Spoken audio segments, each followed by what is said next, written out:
اعوذ باللہ من الشیطان الرجیم، بسم اللہ الرحمن الرحیم۔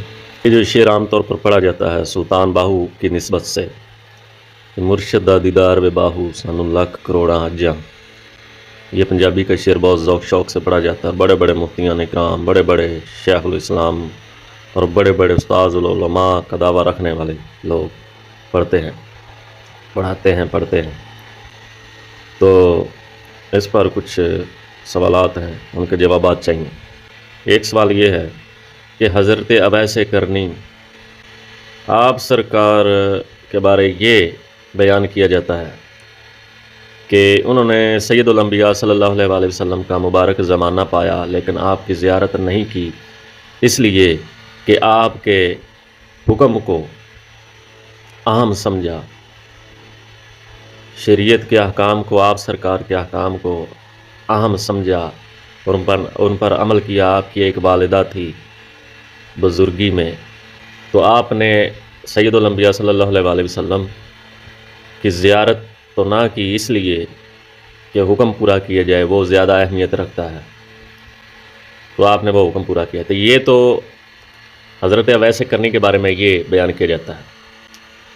تو سوال یہ ہے کہ یہ جو شعر پڑھا جاتا ہے کہ مرشد کا دیدار بے باہو لاکھ کروڑاں حجاں، تو آپ یہ بتائیں کہ سید الانبیاء صلی اللہ علیہ وآلہ وسلم کی ذات بابرکات سے افضل تو کوئی ذات نہیں مخلوق میں، تو انہوں نے تو زیارت نہیں کی، لاکھ کروڑاں حجاں کا ثواب حاصل نہیں کیا، تو پھر یہ بات کدھر جائے گی کہ مرشد کا دیدار بے باہو لاکھ کروڑاں حجاں؟ تو انہوں نے کیوں نہیں کی زیارت سید الانبیاء کی،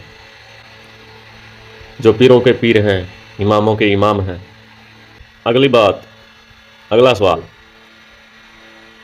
کہ حضرت سیدنا علی المرتضیٰ شیر خدا رضی اللہ تعالیٰ عنہ، ان کو مقام جب ملنا تھا تو سید الانبیاء صلی اللہ علیہ وآلہ وسلم نے فرمایا کہ علی کا چہرہ دیکھنا بھی عبادت ہے۔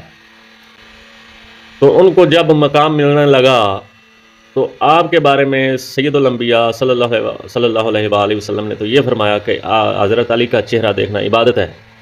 انہوں نے صرف عبادت کے لفظ فرمایا، انہوں نے کوئی یہ نہیں فرمایا کہ اتنے لاکھ کروڑاں حجاں، یہ وہ فلان، انہوں نے تو صرف عبادت کا لفظ فرمایا ہے۔ تو جو اتنی بڑی ہستی ہے، داماد رسول، شیر خدا علی المرتضیٰ، ان کے بارے میں تو صرف عبادت کا لفظ فرمایا گیا ہے، جبکہ یہ کون سے پیر مرشد آ گئے ہیں کہ جن کو دیکھنے سے لاکھ کروڑاں حجاں کا ثواب ملتا ہے؟ یہ کس قانون کے تحت ہے، کس شریعت کے تحت ہے؟ تو یہ آپ میرا سوال ہے، یہ اس کا جواب دیں۔ بڑے بڑے نامور لوگ، دعوے دار لوگ، جو یہ شعر لاکھ کروڑاں حجاں والا بڑے ذوق شوق سے پڑھتے اور پڑھاتے ہیں، تو یہ میرے سوال کا لازمی جواب دیں، شرعی اور صحیح جواب دیں۔ بہت شکریہ۔